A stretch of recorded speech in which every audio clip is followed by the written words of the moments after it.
Hi everyone, it's me Angel. Welcome to my YouTube channel. Sa video na ito, tuturuan ko po kayo paano po kayo kumuha ng SSS number online. Hindi nyo na kailangan pang pumunta sa mga SSS branches dahil sa online pa lang makakakuha na kayo ng inyong SSS number.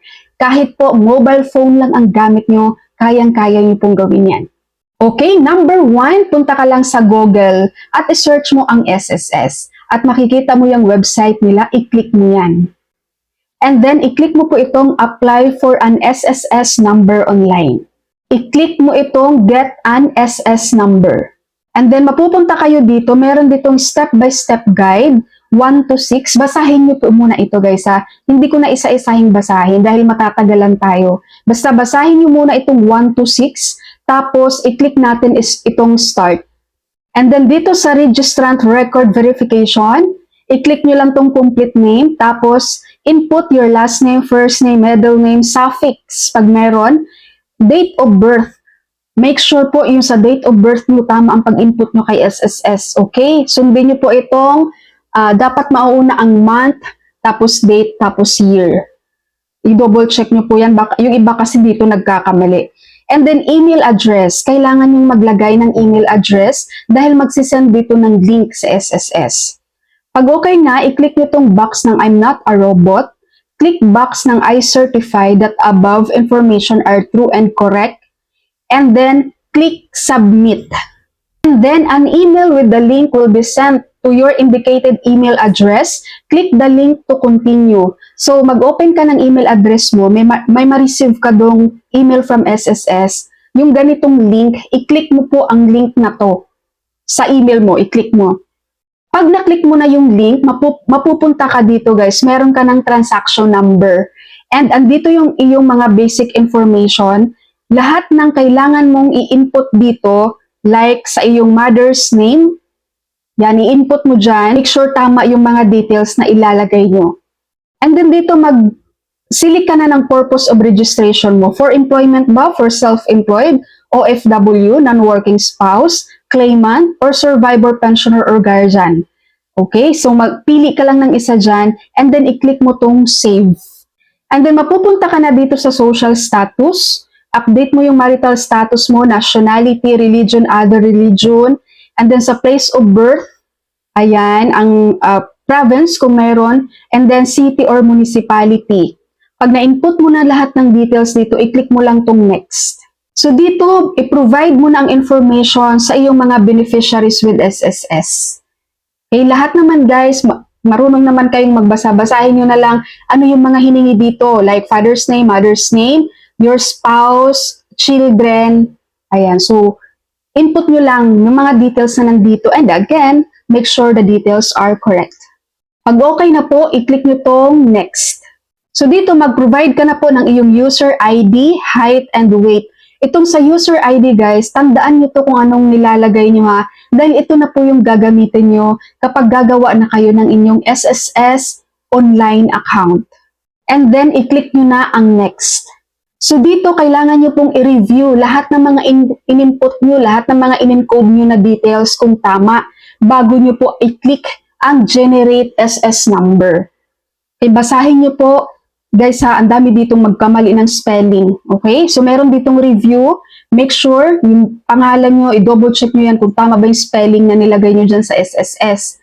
Kasi pag nagkamali kayo ng spelling dyan guys, ay pupunta kayo sa SSS mismo at ayusin nyo po yan. Okay? Pag na-review nyo na ang tama naman lahat ng details, i-click nyo po itong generate SS number. Okay? So mag-pop up po ito. Once submitted, you can no longer go back and update your information. Are you sure that all information are true and correct? So pag okay naman, i-click nyo ang yes. So dito mag-upload na po kayo ng iyong documents. So birth certificate, tapos in the absence of the birth certificate, any of the following. No? Kapag walang birth certificate, baptismal certificate, driver's license, passport, professional regulation commission or PRC, and seaman's book.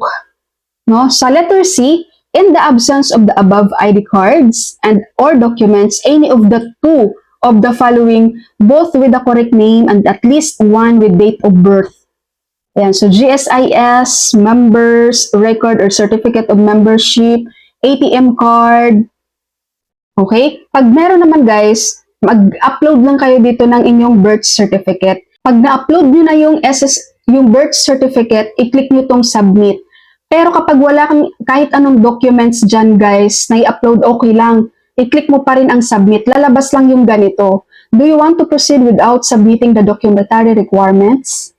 Ayan, so i-click nyo lang ang proceed. Pero tandaan nyo guys ha, hanggat wala kayong birth certificate na nasubmit sa SSS, ang iyong SSS number ay temporary SSS number po yan.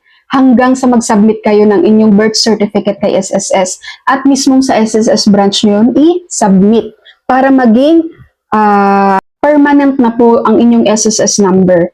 Pero kahit yan ay temporary SSS number pa lang, pwede nyo na po yung hulugan. Hindi lang kayo makaka-avail ng mga benefits guys kapag naka-temporary lang yung SSS nyo. Kailangan maging permanent yan.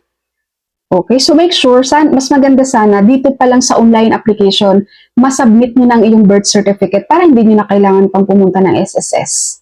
And then pag click nyo na ang proceed, lalabas po ito. Congratulations, you have successfully applied for an SSS number. Your registration information are the following. So kung may lalabas na reminders dyan, basahin nyo lang po.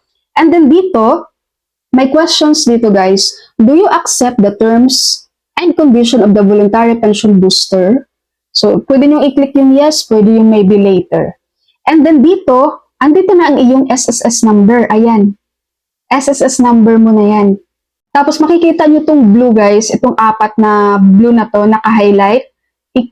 Clickable po ito. I-click nyo documents po yan. Pwede nyo i-print. Itong print or download personal record, print or download SS transaction number slip, print or download SS number slip.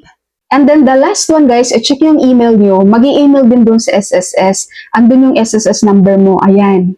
Tapos dito sa baba, nandito yung mga attachment na pwede mong i-print ang iyong SSS number slip. So kapag mag-apply kayo ng trabaho, lalo na yung mga first-time job seeker pa lang dyan, pwede nyo pong yung ipiprint nyo, yun pong ibibigay nyo sa employer nyo na nandun yung SSS number mo. Okay po, so ganun lang po kumuha ng SSS number online. And again, kapag hindi kayo nakapag-submit ng documents nyo online guys ha, kagaya ng birth certificate, kailangan nyo i-submit yan mismo sa branch ni SSS para maging permanent po yung SSS number mo. Alright, so that's all for my video for today. Thank you so much for watching everyone. God bless you all.